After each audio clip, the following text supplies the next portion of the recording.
Good afternoon, everyone. Welcome to the Foreign Correspondents Club of Hong Kong.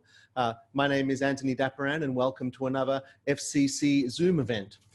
Before we introduce today's guest, I'd just like to remind you of an upcoming event that we have here next week, when we'll be speaking to former world chess champion, writer, and political activist Garry Kasparov. And you can check our website for details of that event at fcchk.org. So our guest today is award-winning journalist, author, and Professor Stan Grant, who has for decades been at the forefront of the fight for equality for Indigenous Australians. A former senior international correspondent for CNN in Beijing, Hong Kong, and the Middle East, Stan recently became the first Indigenous host in the 59-year history of the ABC Four Corners current affairs documentary program. The program focused on how the death of George Floyd sparked resonance among Indigenous Australians who have long felt that their painful history has never been fully reconciled. This moment of reflection has been a long time coming. In 2015, Stan gave a landmark speech in Sydney, which argued that the Australian dream is based upon racism. And in 2019, he wrote a film on the same topic, focusing on the story of an elite AFL player who was hounded by racist abuse on the football field. Stan is also the author of 2 books, Talking to My Country and Australia Day, dealing with these very vital issues for Australia. And so today, we're very delighted to have Stan with us, and he'll be talking to Christy Lou Stout. If you have any questions, you can email them during the course of today's event, and they'll be relayed to us here to raise with Stan to our email address, which is question@fcchk.org. So that's by email to question@fcchk.org. And with that, I'd like to pass it over to Christy. Thank you. Fantastic. Anthony, thank you so much for that kind introduction. And I have to admit, I have been eagerly anticipating this Foreign Correspondents Club webinar with Stan Grant as we plan to discuss the fight for equality for Indigenous Australians. Stan, as Anthony mentioned, is an acclaimed journalist, author, filmmaker, professor. He's also a friend. He was my co-anchor for the CNN Today morning news program that goes back, oh my goodness, 15, almost 20 years. Stan, we have seen each other since then, but it is so great to see you. Thank you for joining us, and welcome to the virtual Foreign Correspondents Club of Hong Kong. I feel as though I'm virtually home, Christy. Looking at you and being this close to Hong Kong, I feel like I can, like I'm amongst friends now. And it's a good thing that this reunion of sorts is happening not at 7 a.m. in the morning on live TV, a very civilized hour, 1 p.m. local time here in Hong Kong. But we do have a lot to get to in this next hour, and a lot of questions that are already coming in from our membership and from the FCC community. And my first question for you is this. And in the last 2 hours, there was a moment of silence held during the virtual Democratic National Convention for George Floyd. His brother spoke. And of course, it was in July when you produced that powerful documentary and online interactive special in which you offered your personal and visceral reaction to the killing of George Floyd. And Stan, I wanted to ask you, the moment that you learned of the manner of the killing of George Floyd, how did it hit you? How did you react?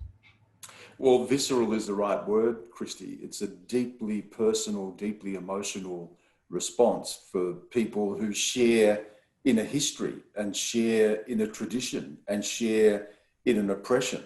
A lot of people in Australia were saying, well, what does this have to do with Australia? What does this have to do with Indigenous Australians? We share the same history. We share the same idea that people based on their skin color, based on their race, are deemed to be lesser human beings, are deemed to not be equal to other people. And we have suffered as a result of that, institutionalized structural racism that has limited our opportunities in life, that has excluded us, that has put us on the margins of society. It is these ideas that put people in chains. It is these ideas that allow other people to take your land, to take your country. We share that history. African Americans, Black America was who I looked to as a young boy growing up in Australia, when Australia did not listen to me, and it did not look like me, and it did not look like the people in my family. The heroes of Black America, Martin Luther King Jr., Jesse Jackson. My youngest son is named Jesse Martin Justice Grant in honor of those people. James Baldwin, the great Black American writer, was a huge influence on me at a very young age. We shared that tradition. We shared that sense of trying to speak back to a world that does not hear you and does not see you. So when I saw what happened to George Floyd, this spoke to me. It spoke to me of my own history. It spoke to me of people in my family.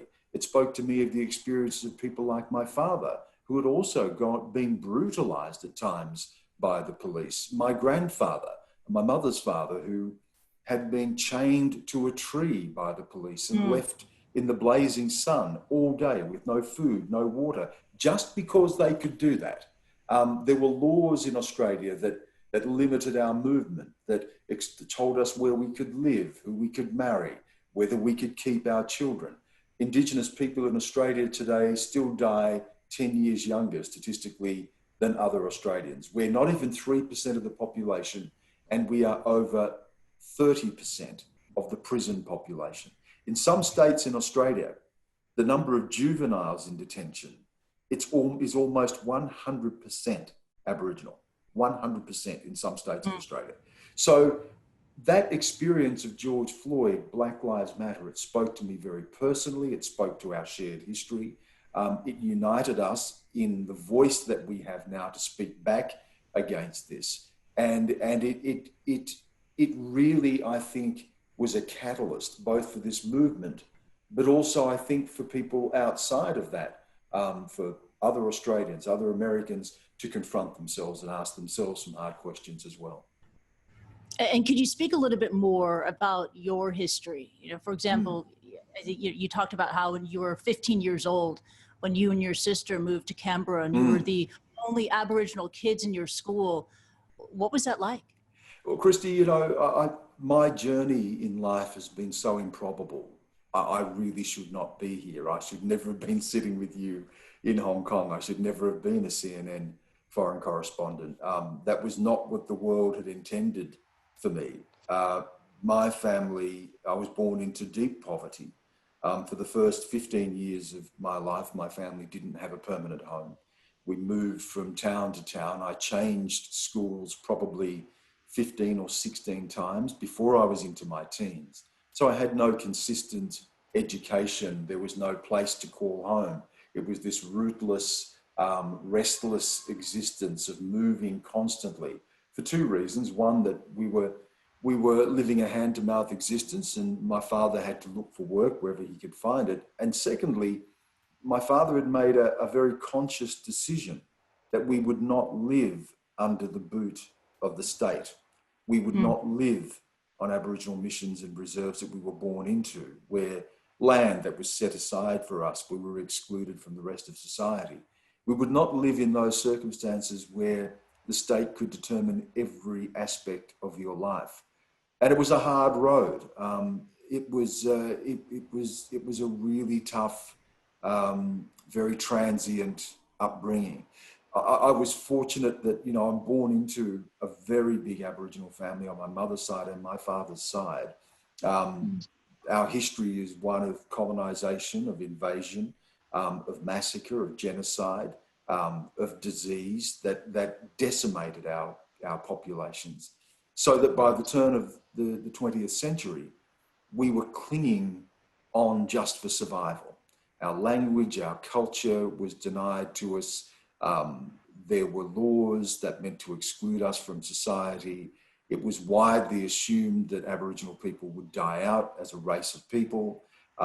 We didn't share in full citizenship. We weren't counted in the census along with other Australians until a referendum in 1967, which is 5 years after my birth. So when I was born in Australia, being an Indigenous Australian meant that I did not count. I was not counted in the census along with other citizens of the country. So my journey has been an absolutely improbable one, and a lot of things have had to go my way to give me opportunities. But you mentioned moving to to Canberra when I was 15. We were living in my hometown where I was born, that we would sort of gravitate back and forth to a small town in outback New South Wales in Australia. And the principal of the school, the headmaster of the school, had called myself and other Aboriginal boys up to his office, and we were told that we had no future at the school, that we weren't wanted at the school, that we would, in his words, amount to nothing, and it would be better that we left. Many of my friends, many of my cousins did leave school, and the consequences for their lives have been disastrous in a lot of cases. My father was fortunate to get a job in another town just as that happened, and we moved to Canberra, where my sister and I suddenly found ourselves in a world that was overwhelmingly white. There were not just no other Indigenous people in the school, there were no other people other than white Australians in the school. And that was tough. It was tough to survive that. There was a lot of racism. There was a lot of aggression towards us as well. And we had to find a way to navigate that, negotiate that. And like any kid, you want to fit in, you want to belong. But it was very difficult. I sort of put my head down. I concentrated on the things that I was good at. I was good at sports, and that gave me an opening. And then I was good at school, and being in one environment where we could go to school with some continuity opened up other avenues for me. So I think that move, while it was confronting and challenging, it also gave me a pathway out of where I was to something else. You can turn these things to your advantage, but it takes an enormous amount of effort and a lot of good luck and a lot of resilience and a lot of support, particularly from my parents. Stan, your story and your family's story is a story of survival and, as you put it, negotiation, constant negotiation, and navigating these waters. In regards to police, did you have that conversation with your father as a child or as a teenager? Constantly. How do you deal with the police? Yeah. What did he tell you? Constantly. My father gave me an education in survival, how I would survive the world, an education as best as he could to equip me with the survival skills to deal with what life was going to throw at me. And that meant a couple of things. One, it meant being able to look after ourselves physically. So he taught us how to fight. He taught us how to box, me and my brothers, that we would find ourselves in situations where we would have to resort to that, where we would have to survive. And sometimes your back's against the wall, there's no way out. You have to actually fight your way out. And that happened on several occasions when I was growing up. And my father taught us that if we were going to survive this world, we had to be tough and we had to know how to look after ourselves. The other thing that he told us, and he was very tough on me, particularly with this, was to avoid at all costs any contact with the police. Because his life growing up had been shaped by that. He'd been beaten up by police at various times of his life, and keeping in mind that an Aboriginal person could be arrested for drinking alcohol or for swearing. These were laws that were imposed on Aboriginal people, and they were prosecuted with the full force of the law. The police were an instrument of the state in imposing restrictive laws on Aboriginal people.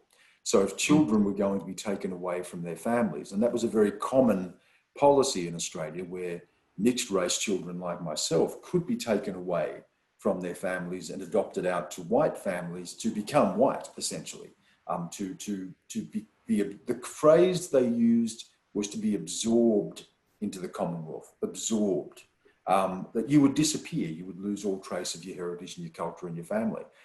My parents had to protect us from that.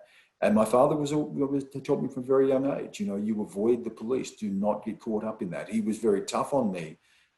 If there was ever any indication that I may have been straying, off the rails or potentially getting into trouble, because he knew where that would lead. It would lead to jail. It would lead to being, brutalized and beaten, potentially lead to death, because there are enormous numbers of Aboriginal people who've taken their own lives in custody. So look, I did get those lessons at a very young age, and it stayed with me. And these are lessons that I've had to pass on to my sons: how to de-escalate a situation, how to negotiate that situation, how to know your rights, and how to defend those rights without allowing a situation to escalate that could get very rapidly out of hand. That's a reality for Indigenous people in Australia, is having to negotiate dealings with the police when historically the police have often been instruments of oppression and instruments of the state to impose very restrictive laws upon us. So, you know, it's an ongoing situation for us, and thankfully those things are starting to change, Christy. We're starting to get more Indigenous people into the police. There are you know, programs now to build stronger relationships between Indigenous communities and the police, but it is still a very, very fraught area. You know, you mentioned that euphemism, that really chilling euphemism of absorption. Absorbed, of being absorbed to think white and to act white. Could you tell us about your great aunt Eunice and the photo of her that's been passed down through your family? Please describe the photo and its meaning to you and your family. Yeah, well, my great aunt, my grandfather's youngest sister, was taken from her family. At any point, the manager of the Aboriginal Reserve or the Aboriginal mission that we were all forced to live on, at any point, the manager could sign children into care. He could make an arbitrary decision to take children from their families and hand them over to become wards of the state. And there was an infamous Aboriginal girls' home, a dormitory where young Indigenous girls were taken, where they were trained to become domestic servants. Essentially, they would be sent out to work for white families with the intention that they would potentially marry white people, have more mixed race children until all signs of being Indigenous had been bred out of the bloodstream, if you like. We were absorbed into this broader Australia. My great aunt lived in this dormitory, and she slept under a sign, and the sign on the wall said, "Think white, act white, be white."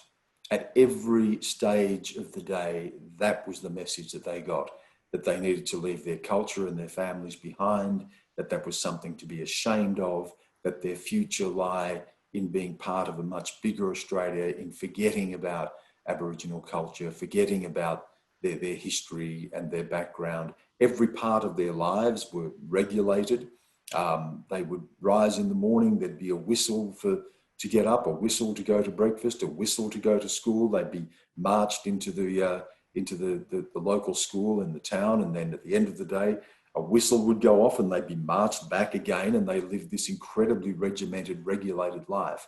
And for many of those children, they never found their way back. They were lost to their families. Luckily, my aunt did. She managed to get back. She managed to become part of our community again, but she died at the age of 36 with 6 young children left without a mother because of complications of rheumatic fever that she'd contracted while she was in the girls' home. There is a photo of the young girls who were living in that dormitory, and it is, as you say, it's passed down through our family, and it's a chilling photograph. It looks like something from another age. They're lined up against a red brick wall, all of them wearing ill-fitting clothes, and every single one of them just staring blankly into the distance. Barely a smile on any of the faces. There's none of that sort of joyous laughter of young girls, no giggling, teasing. It was just row upon row of these girls staring straight ahead with faces that looked as though they'd lost their soul. There was nothing behind their eyes, just this emptiness and this blankness. And right in the middle of the photograph is my great aunt, a tiny little girl, all alone, taken from her siblings, taken from her parents, and just staring blankly into space. And that was her life until she managed to later in life find her way back home. So you have children who were stolen from their families, their names taken away from them. They were given a number instead, yes. Told to think white, to act white, living in constant fear of the state. What does this do to a people? Generations on, what kind of damage does this cause? Well, you know, we know now that scientifically they've been able to identify the physical effects, the health impact of intergenerational trauma, that this leaves its mark on your DNA, that there is an intergenerational aspect to this, an epidemic, you know, an inheritance, that actually trauma can work to stunt the growth of particular cells in our body, which then make us more susceptible to illnesses such as heart disease, as my great aunt died from, cancer, depression, so many illnesses that are traced to this epigenetic transgenerational inheritance. So there is a very real medical aspect to this, a health aspect to this. But of course, it also means that trauma becomes part of your life story. It becomes part of your history. It's the window onto the world. And for us as Indigenous people, the way that we enter Australia is through a history of having our land taken, a history of massacres and frontier wars, a history of disease, a history of exclusion and segregation. And these things still play out in Indigenous lives today. As I said before, dying 10 years younger than the rest of the population. Some parts of Australia have the highest rates of youth suicide anywhere in the world, anywhere in the world. And this is directly linked to that history of suffering and trauma, which is passed from one generation to another. So it leaves its mark on you. And for me, I suppose it was two things. It was, one, I had to survive this and I had to escape it, because to remain in a situation where you can't determine your own destiny, where at any moment your liberty could be taken from you, where you are surrounded by other people also feeling deeply the effects of this intergenerational trauma. It meant that for me, life was about survival and escape. I had to find a way free of this. It's also about how we tell those stories. What do I do with that? How do I manage to sort of work my way through this history? And how do I stop my children carrying the burden of that history as well? Now, this is an ongoing challenge for us as Indigenous peoples, to live with our history, to force Australia to reckon with that history, to tell the truth of our history, while at the same time not allowing ourselves to be so chained and bound to that history, and to pass on an inheritance of trauma that directly affects the lives of the next generation. And Stan, what do you tell your children? You know, how do you address the inequality, the trauma, you know, the horrific history and the current situation, a dire situation for so many Indigenous Australians today? How do you talk to them about it? Yeah, it's very interesting for my children, Christy, because they've had a life so unbelievably different and so incredibly privileged to mine growing up. They've lived in several different countries. They've been to fantastic schools. They've had a measure of economic comfort and security in their lives that I certainly didn't have when I was a child. So their lived experience is very different. But of course, they come from a people and they come from a history, and that is part of their identity. For me, it's been a very conscious decision of how, even when we were living away from Australia for all those years, of constantly returning and bringing the boys back and letting them go back out to our traditional country, where we are from, spending time with their grandparents, learning their language, learning about their culture, learning about all the positive things that have enabled my ancestors to survive in this land for at least 60,000 years. Still the oldest continuous, unbroken culture, civilization on the planet. 60,000 years of unbroken civilization on this continent. And for my boys to be really proud of that and to feel that. I've also wanted them to understand the history of this country, but to not but to not come to that history with a sense of anger or loss, which I know can also be debilitating, but how to confront that history, how to reckon with that history, how to reckon with the reality of how that history still weighs so heavily on so many Indigenous lives, and to also make sense of their own lives, that as Indigenous people, we are not people born to suffering. It is not our lot in life to be disadvantaged, to live lives of misery, that they should not be ashamed in any way that they live lives of great privilege, even though so many other Indigenous people suffer, because that is our right. It is our right to enjoy everything that everybody else has and everything that this world has to offer. So it's been an experience of allowing them to feel very proud of who they are, of understanding the struggle and being committed to the ongoing fight for justice. And they all are deeply committed to this, and in their own way, in every aspect of their lives, to represent their people with pride and to continue that fight for justice for their own people in our own country. And drawing that line of connection back to the Black Lives Matter movement and its fight for racial justice in America. Many countries around the world say racial injustice in America, the killings of Breonna Taylor, George Floyd, Ahmaud Arbery, so many others, it's America's shame. It's America's problem. So how do you get a nation like Australia, which has proudly proclaimed itself for being so multicultural, to turn the mirror on itself and say, we need to meaningfully address this? It's very difficult. It is a very difficult conversation to have in Australia. For many people, the Indigenous experience is just not part of their lives. Indigenous people are fewer than 3% of the Australian population. According to most surveys, at least 6 out of 10 non-Indigenous Australians have never met an Aboriginal person. They never met one. So It's not something that's part of their lived experience. There's also a tendency, and you hear this in the United States, but it's a tendency here in Australia as well, for people to say, oh, well, that was all in the past. Why don't you just get over that? Just forget about that. Why do you always bring up the past? Why are you so bitter? Why are you so angry?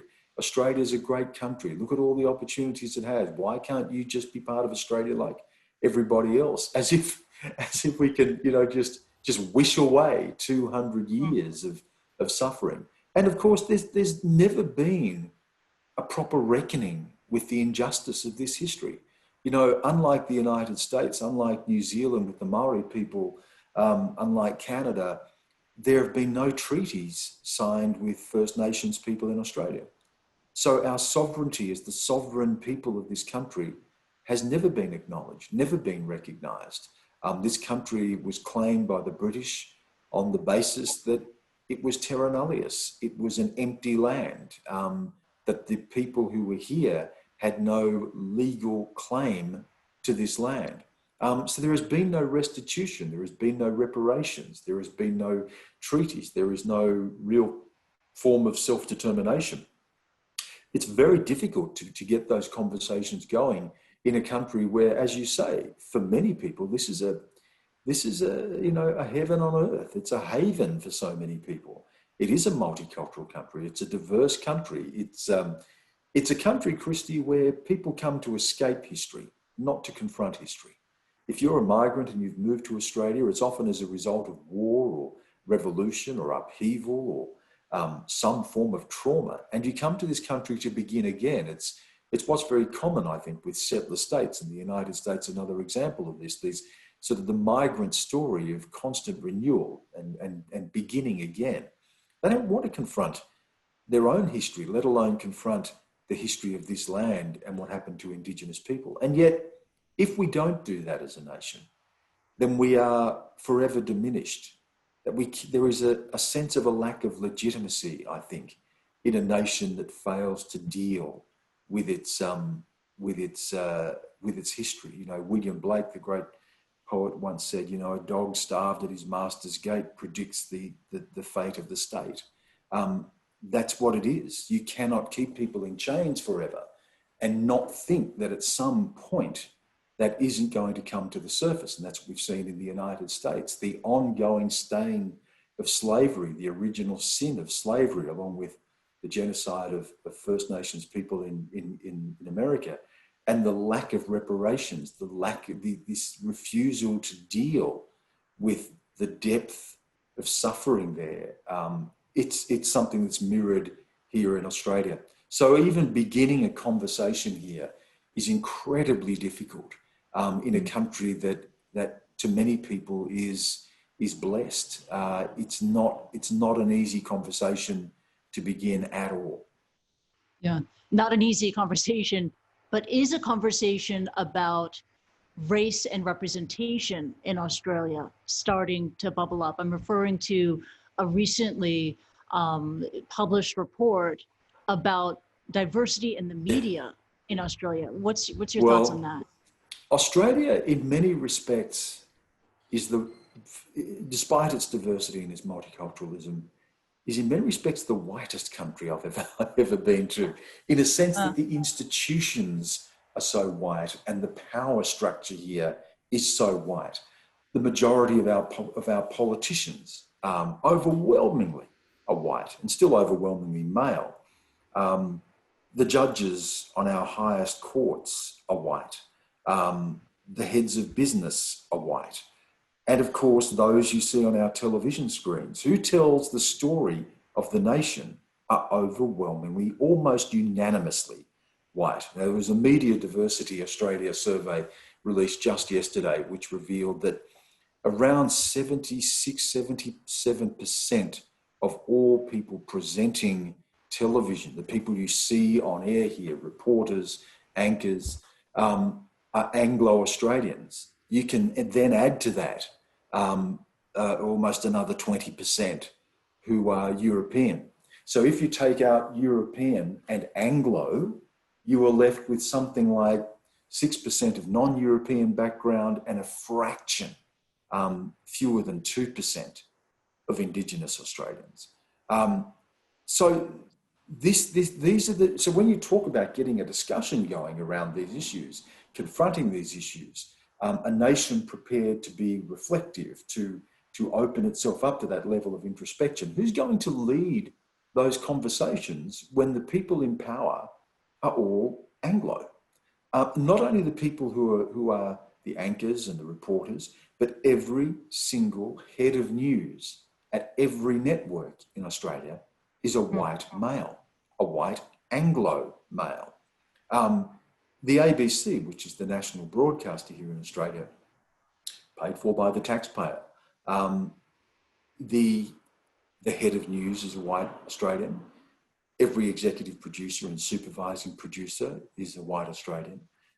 Every foreign correspondent that the ABC has in its various postings around the world are white Australians. You mentioned Four Corners, the program that I did the Black Lives Matter story for. In the almost 60 years history of that program, I was the first Indigenous person to ever report for it. And my life has been a series of firsts. You know, I was the first Indigenous person to present to anchor a national news current affairs program. The first Indigenous person to become a foreign correspondent when I worked for the Seven Network and then later with CNN. It's been, and I'm still almost a lone voice. You know, there are a few now who have followed, and we've started a national Indigenous television network that I was involved in getting started, a free-to-air channel that focuses on Indigenous issues and has Indigenous staff and an all-Indigenous news program. But we are still fighting from the margins. We're still fighting from the fringes because the power structure of news, who owns the story, who tells the story, who makes the editorial decisions, they are overwhelmingly white Anglo-Australians.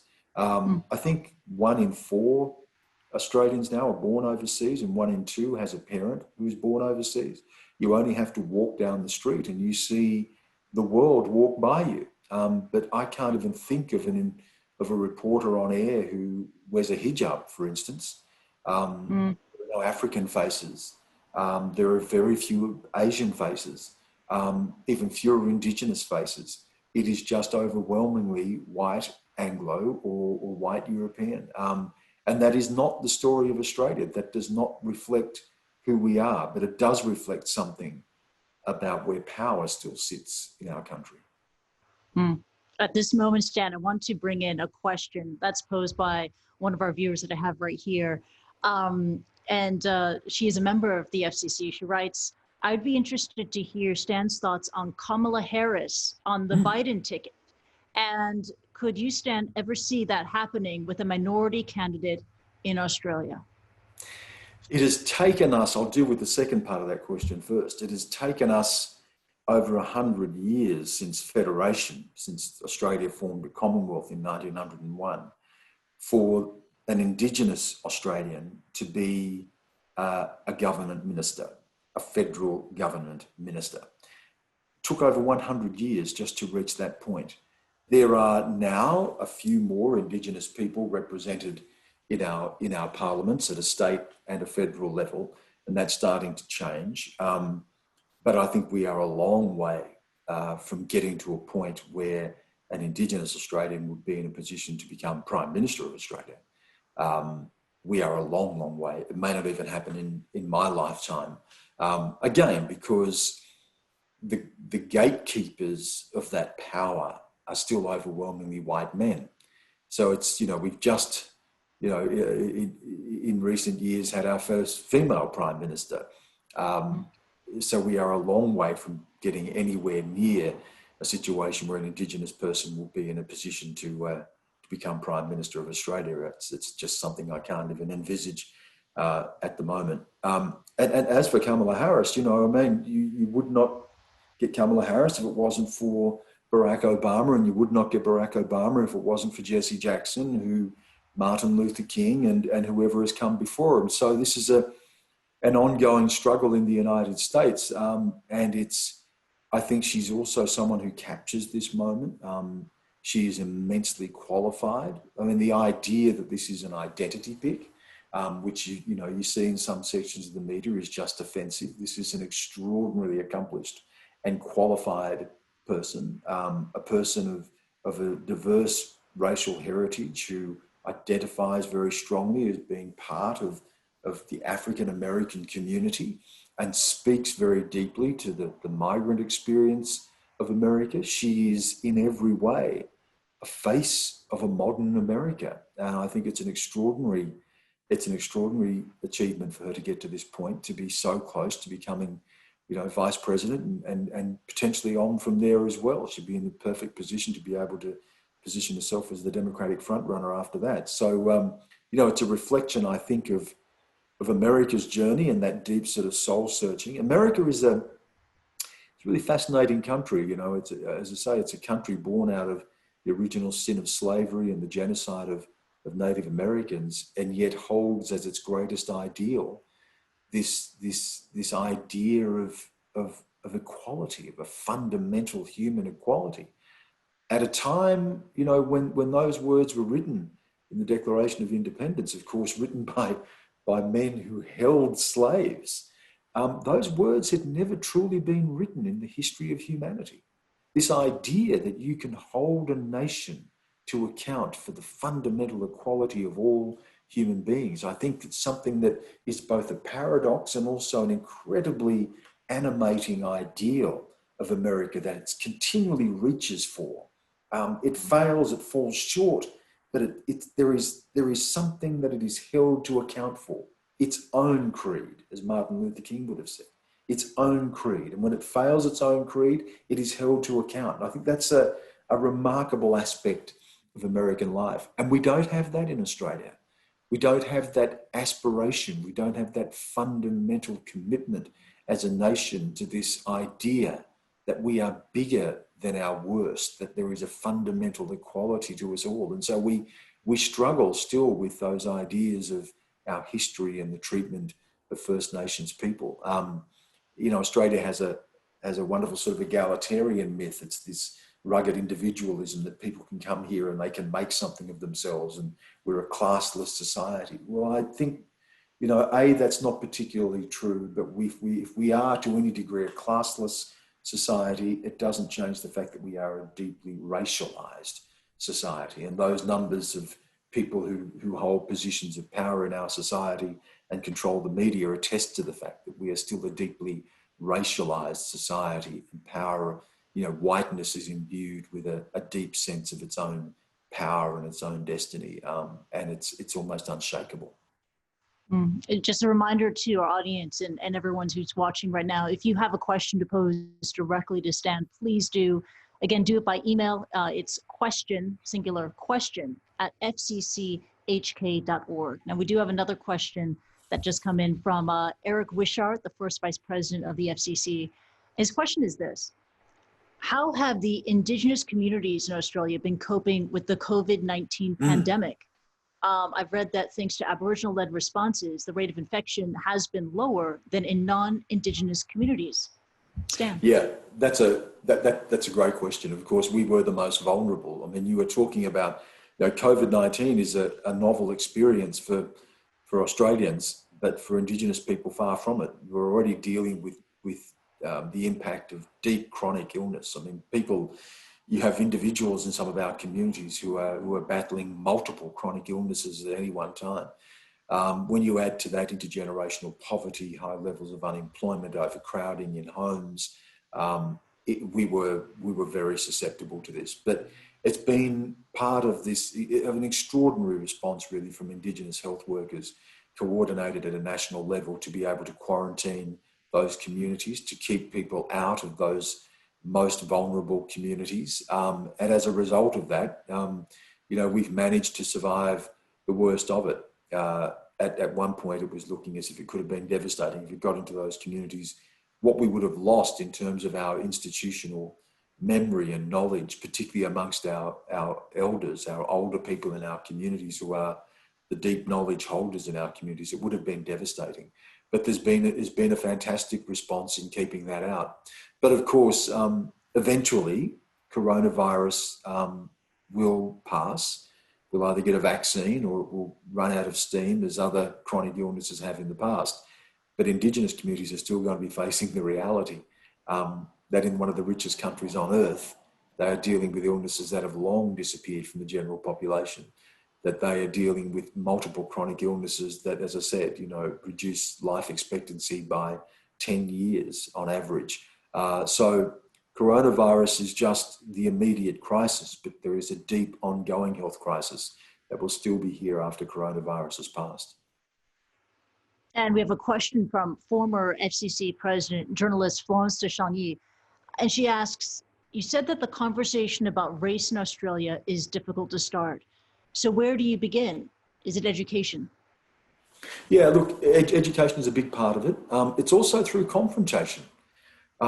It's through civil disobedience. It's through protest. Aboriginal people have been protesting for 200 years, and it has never stopped. So, Indigenous people, despite having to overcome enormous odds, have managed to build some strong coalitions, strong alliances with other groups in society to ensure that these questions do not go away. It is front and centre every year on Australia Day, January 26, which is a celebration. That is the day that the first fleet arrived and took the land from Indigenous people. That is Australia's National Day. Its National Day, what it celebrates as its most important day, is the day when Aboriginal people had their land taken from them. And so every year there is an enormous protests around the country, holding Australia's feet to the fire, refusing to forget, refusing to allow anyone to forget. So part of the conversation is actually political action. It's getting on the streets. It's keeping this story front and centre for Australians and ensuring they do not look away. Education is really important, and we've started to see things like increasing study of Aboriginal history and culture in our schools. There are various protocols we now have in Australia to acknowledge the place of First Nations people whenever we have any ceremonies or national occasions, or there is always a welcome to country which acknowledges whose land you're on, which of the 200 plus Indigenous nations who existed here before Europeans came. which land you're actually on, and to honour and respect the people of that land. So that's part of the process of opening people up to thinking differently about our country.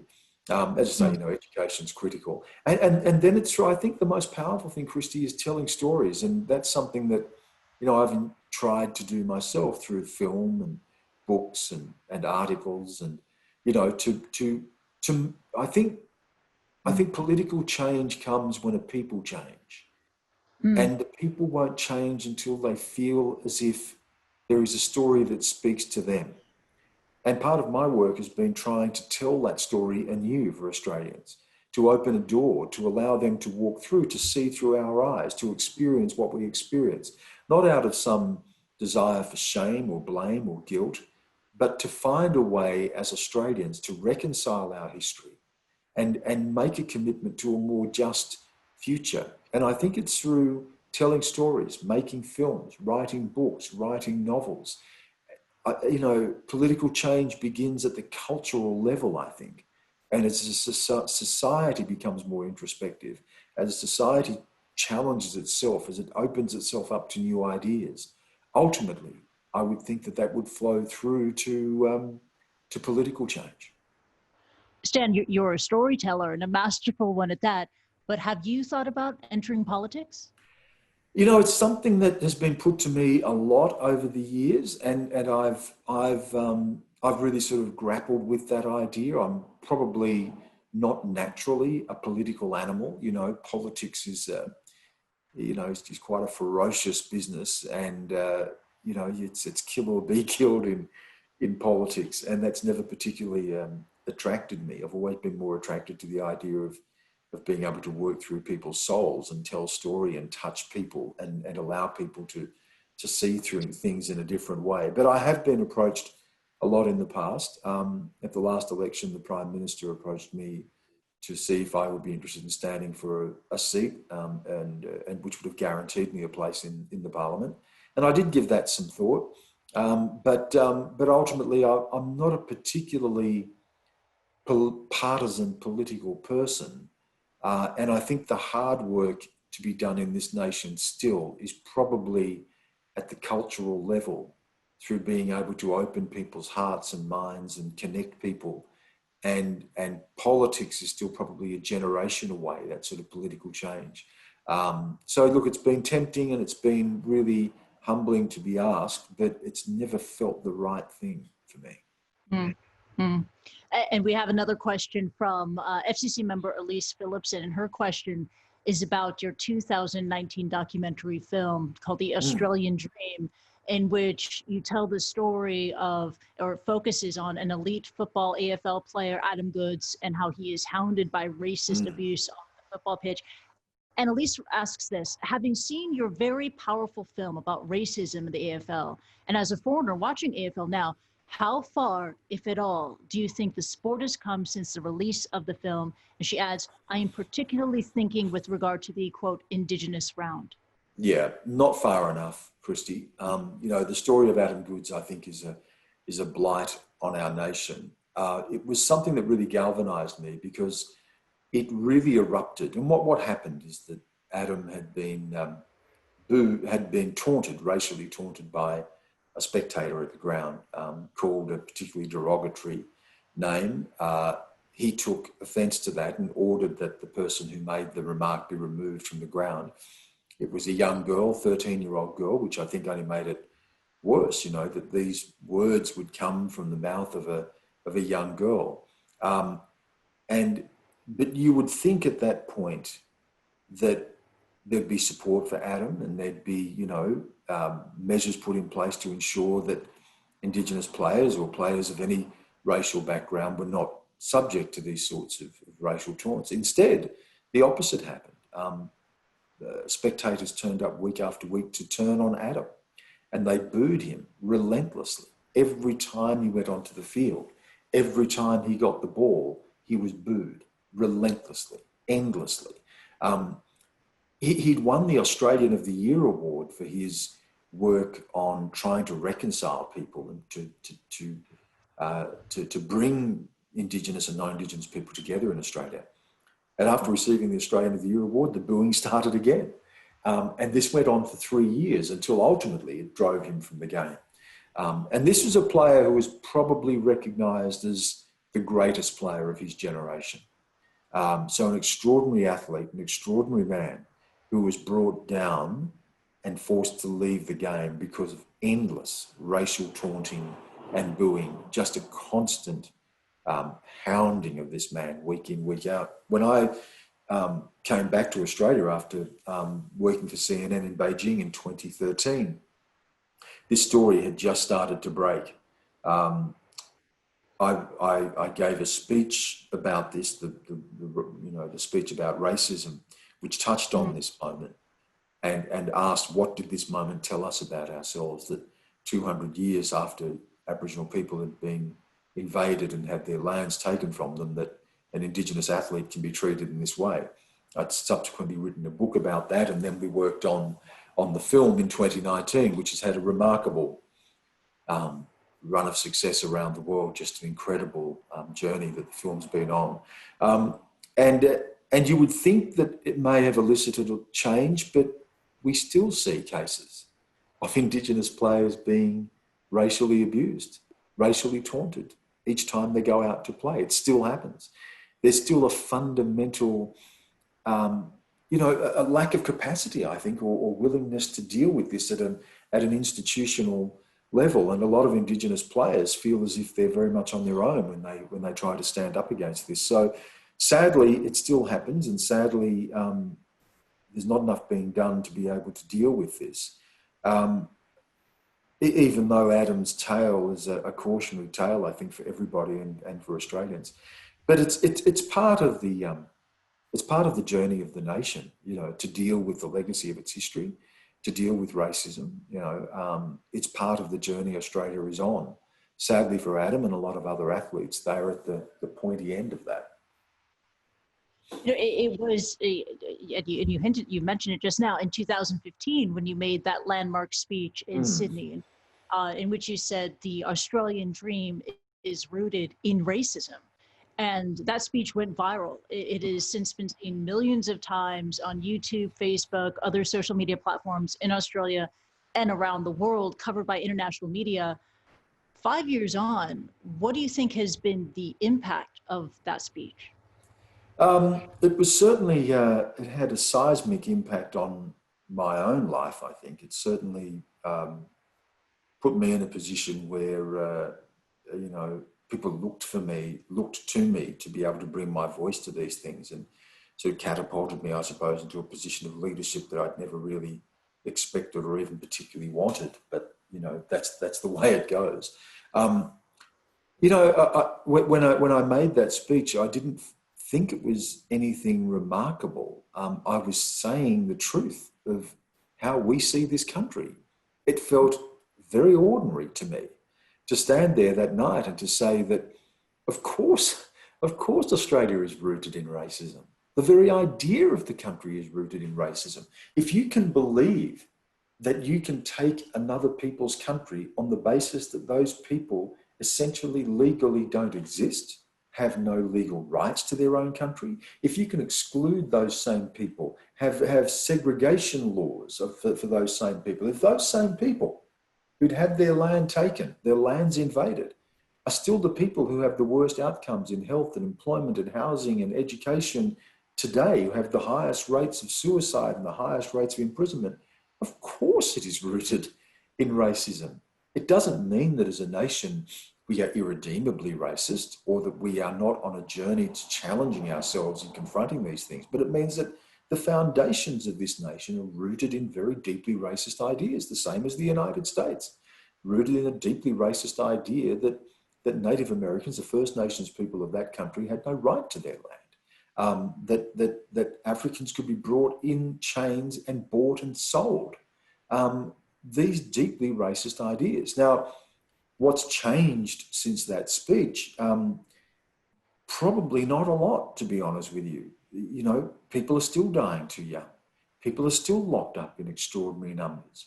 Our television screens are still overwhelmingly white. The positions of power in our country are still held by Anglo-Australians. There are still no treaties. Indigenous people still have no recognition in the Constitution, the founding document of this country. There is no recognition of the distinct, unique place of First Nations people in our founding document. So at a political level, at a structural level, at an economic level, there has been no significant change. And sadly, you know, I think I'll probably go to my grave still bemoaning the fact that we have not achieved the outcomes that we would want in this area, you know, that we haven't finished the unfinished business of Australian history. It still lives with us. It still frames our lives today. And when Indigenous people are represented in the media, how? This is a question from one of our viewers. What do you think of how Aboriginal people are represented by the media and in popular culture, and how has it evolved?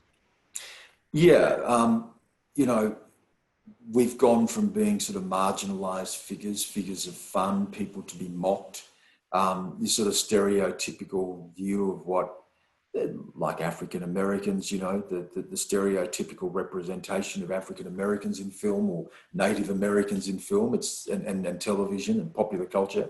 It's the same here in Australia. I think in the media, in the news media, there is still a tendency to see Aboriginal people as being people framed endlessly by disadvantage and suffering, as being something apart from the rest of Australia. We're not represented. We're not visible. We don't get to tell our stories in the way that we should. You know, if there's a discussion about taxation policy in Australia or foreign policy, or you know the Australia-China relations or whatever it may be, Indigenous people's voices are not brought to that. I don't see Indigenous physicists or economists or engineers or lawyers involved daily in the big discussions of the country. It seems as if we're not talking about Indigenous issues, then we have no voice at all.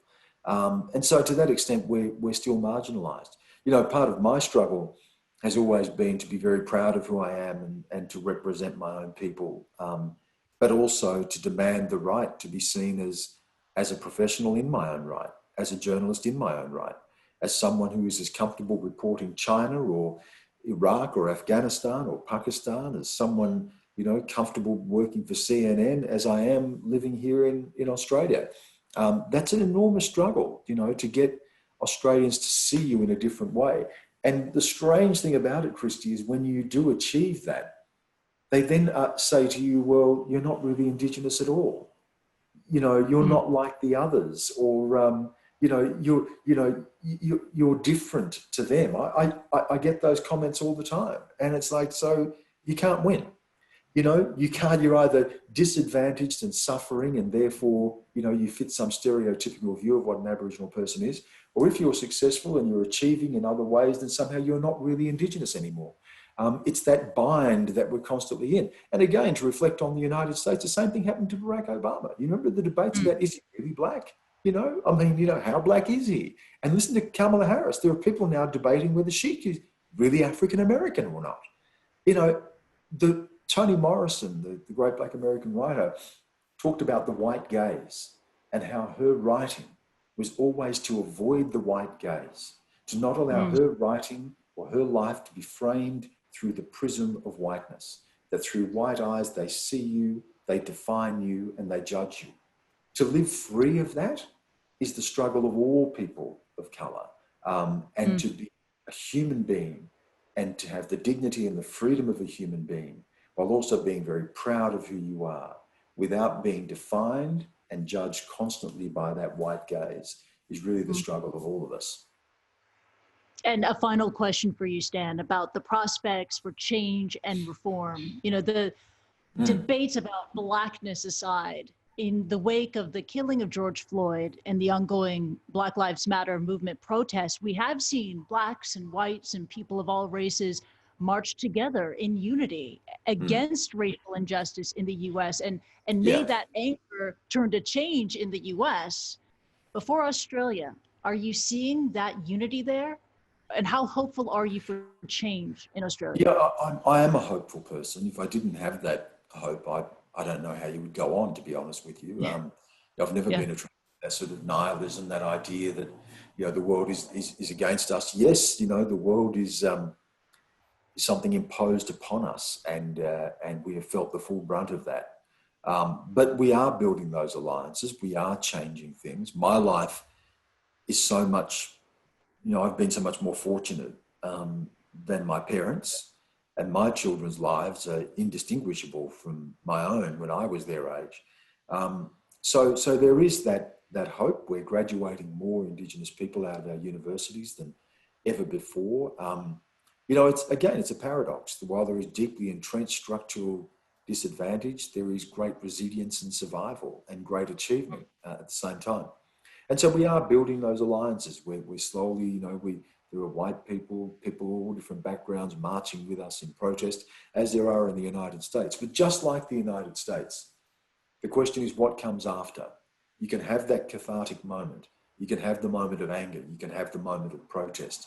You can build those alliances. But how do you take that next step?